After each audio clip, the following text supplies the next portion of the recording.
नमस्कार दोस्तों, मेरा नाम है प्रदीप चौहान। बात समझनी है तो पूरी सुननी होगी।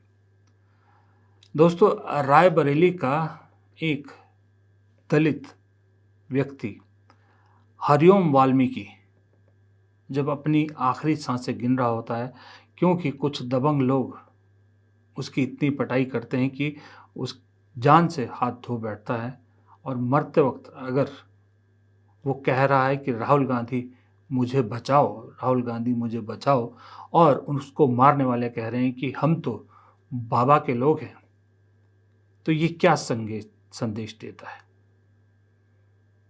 जब कहीं पर किसी मुसलमान का घर टूट रहा होता है तो वो कहता है कि राहुल गांधी इंसाफ दिलाएगा, तो ये क्या संदेश देता है? कहीं कोई आदिवासी या फिर कोई गरीब आदमी वोटर लिस्ट से नाम गायब पाता है अपना, वो राहुल गांधी से मिलता है, कहता है मेरा हक मुझसे छीना जा रहा है, तो ये क्या संदेश देता है?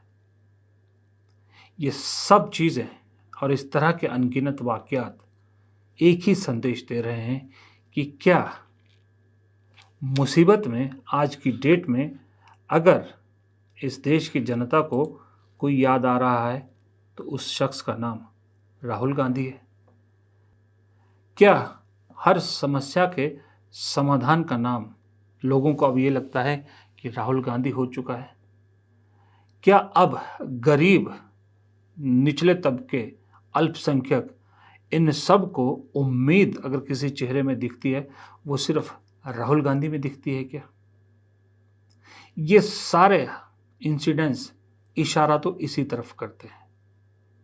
और रायबरेली वाला जो इंसिडेंस हुआ है, जो वो हत्या हुई है, उसने तो पूरे देश को ना सिर्फ झकझोर कर रखा है, बल्कि पूरे देश को ये सोचने पर मजबूर कर दिया कि उस शख्स को आखिरी वक्त में राहुल गांधी क्यों याद आया, और अब उसकी पत्नी क्यों कह रही कि राहुल गांधी मुझे इंसाफ दिलाएंगे।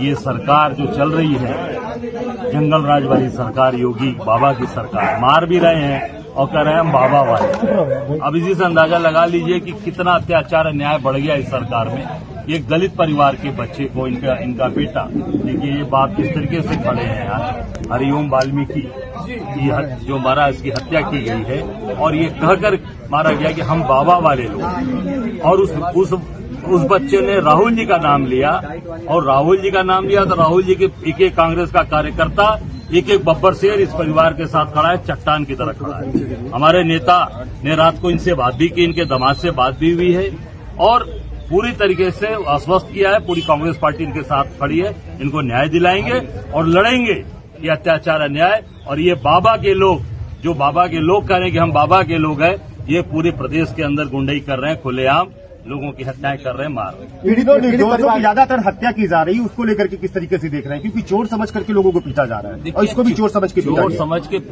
समझ के जैसा बताया लोगों ने कि पुलिस वहां पर थी और पुलिस उनको नहीं ले गई थाने।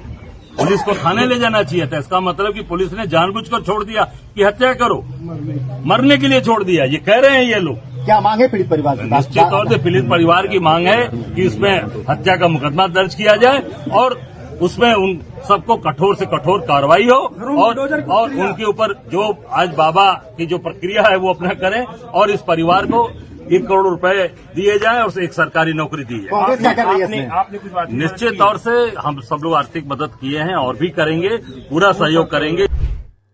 दरअसल और जगह का तो मुझे मालूम नहीं, लेकिन रायबरेली के लोगों ने क्यों राहुल गांधी को इतना अपना मान लिया है? रायबरेली हो गया, अमेठी हो गया, या उत्तर प्रदेश के इन इलाकों ने क्यों राहुल गांधी को अपना इस कदर मान लिया है? इसकी वजह शायद सोनिया गांधी की ये बात थी। भाई और बहनों, मैं आपको अपना बेटा सौंप रही हूँ।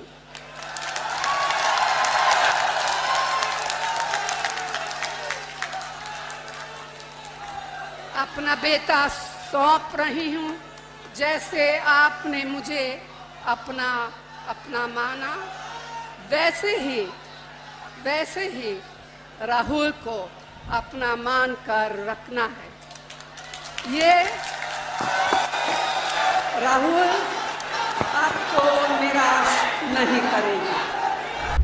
जब सोनिया गांधी ने ये कहा कि मैं अपना बेटा आपको सौंप रही हूँ, तो वो ऐसा तो नहीं है कि सिर्फ वो रायबरेली के लोगों ने सुना या सिर्फ सोनिया गांधी रायबरेली के लोगों के लिए कह रही थी। वो हर उस तबके को, देश को और तबके को एड्रेस कर रही थी जिन्हें लगता है कि इस मौजूदा शासन में उनके साथ नाइंसाफ़ी हो रही है। जो तबका किसी वक्त मायावती की तरफ उम्मीदों से देखता था, आज उसे राहुल गांधी के चेहरे के रूप में अपनी एक उम्मीद नजर आती है। क्या मुसलमान, दलित या अल्पसंख्यक दलित और आदिवासी पिछड़े, अति पिछड़े, ये एक ऐसा कॉम्बिनेशन बन रहा है कि जिनको पूरी उम्मीद अब सिर्फ और सिर्फ राहुल गांधी से टिकी है। ऐसे होने की एक वजह भी है। ये सिर्फ हरिओम वाल्मीकि वाला इंसिडेंस इसकी वजह नहीं है। हरिओम वाल्मीकि तो चलो माना एक गरीब आदमी था, हत्थे चढ़ गया, शिकार बन गया, लेकिन जब देश का एक चीफ जस्टिस इन लोगों के निशाने पर आ जाए, तब आप क्या कहिएगा। कल देश के सर्वोच्च न्यायालय ने, सुप्रीम कोर्ट में एक ऐसा हादसा हुआ जब चीफ जस्टिस BR गवई पर एक वकील ने इसलिए जूता फेंका या जूता फेंकने की कोशिश की कि भाई गवई ने एक ऐसा बयान दिया था जो इन वकील के हिसाब से सनातन विरोधी था। यानी सिर्फ इनको नहीं, बहुत से लोगों को, बहुत से जो अपने आप को हिंदुत्व का ठेकेदार मानते हैं, वो BR गवई को, उस बयान को सनातन विरोधी कह रहे हैं और गवई को भी सनातन विरोधी मानते हैं। अब सुप्रीम कोर्ट के चीफ जस्टिस को भी अगर अपने विचार रखने का हक नहीं है, तो फिर इन दलित, बिछड़े, अल्पसंख्यक या गरीब और आदिवासियों को कहाँ इस देश में हक मिल सकता है। मजे की बात है कि ये जो सरकार के ट्रोल गैंग है, जो ट्रोल करते हैं, 2 रुपये वाला ट्रोलर, ये खुलेआम, देखिए आपकी स्क्रीन पर है, खुलेआम चीफ जस्टिस के खिलाफ हिंसा भड़काने वाले काम कर रहे हैं, फिर भी इन लोगों के खिलाफ कोई कार्रवाई तक नहीं होती। ये आदमी कहते हैं ये आरंभ है ऐसे पतित हिंदू विरोधी और कायर जजों के साथ सड़कों पर भी ऐसा ही होगा। इससे ज्यादा भड़काऊ क्या कोई लिख सकता है सोशल मीडिया पर। ये आदमी पुलिस कस्टडी में होना चाहिए, लेकिन इस पर कोई कार्रवाई तक नहीं, कोई मामला तक दर्ज नहीं हुआ। क्यों? क्योंकि ये भगवा ब्रिगेड का हिस्सा है, मोदी जी के जो प्रोपोगंडा टीम है उसका हिस्सा है, मोदी जी की टूल किट का हिस्सा है, मोदी की जो टीम है सारी उसका हिस्सा है। ऐसे में अगर राहुल गांधी ये कहते हैं कि ये देश में OBC, दलित, अल्पसंख्यक को खतरा इसलिए है कि ये संविधान को बदलने की कोशिश की जा रही है और जैसे ही संविधान बदलेगा सबसे पहले यही निशाने पर आएंगे, तो फिर लोग क्यों विश्वास न करें उनकी बात पर। जहां दिख रहा है कि सनातन के नाम पर अब सिर्फ हिंदू मुसलमान नहीं रहा, इन लोगों को समझ में आ गया कि राजनीति हिंदू मुसलमान से नहीं चल रही, अब राजनीति हिंदू मुसलमान से कहीं आगे निकल गई है, क्योंकि राहुल गांधी का जातिगत जनगणना का मुद्दा इनके हिंदू मुसलमान के मुद्दे पर भारी पड़ गया है। इसलिए अब इन्होंने नई तरह की राजनीति शुरू की है कि इनको एक जात को दूसरी जात के खिलाफ भड़काओ, यानी स्वर्ण जो तबका है, स्वर्ण जाति का जो तबका है, उसको, जो बीजेपी का वैसे ज़्यादातर वोटर रहा है, उसको कंसोलिडेट करने के लिए अब दलित या निचले तबके के लोगों को निशाना बनाया जाए।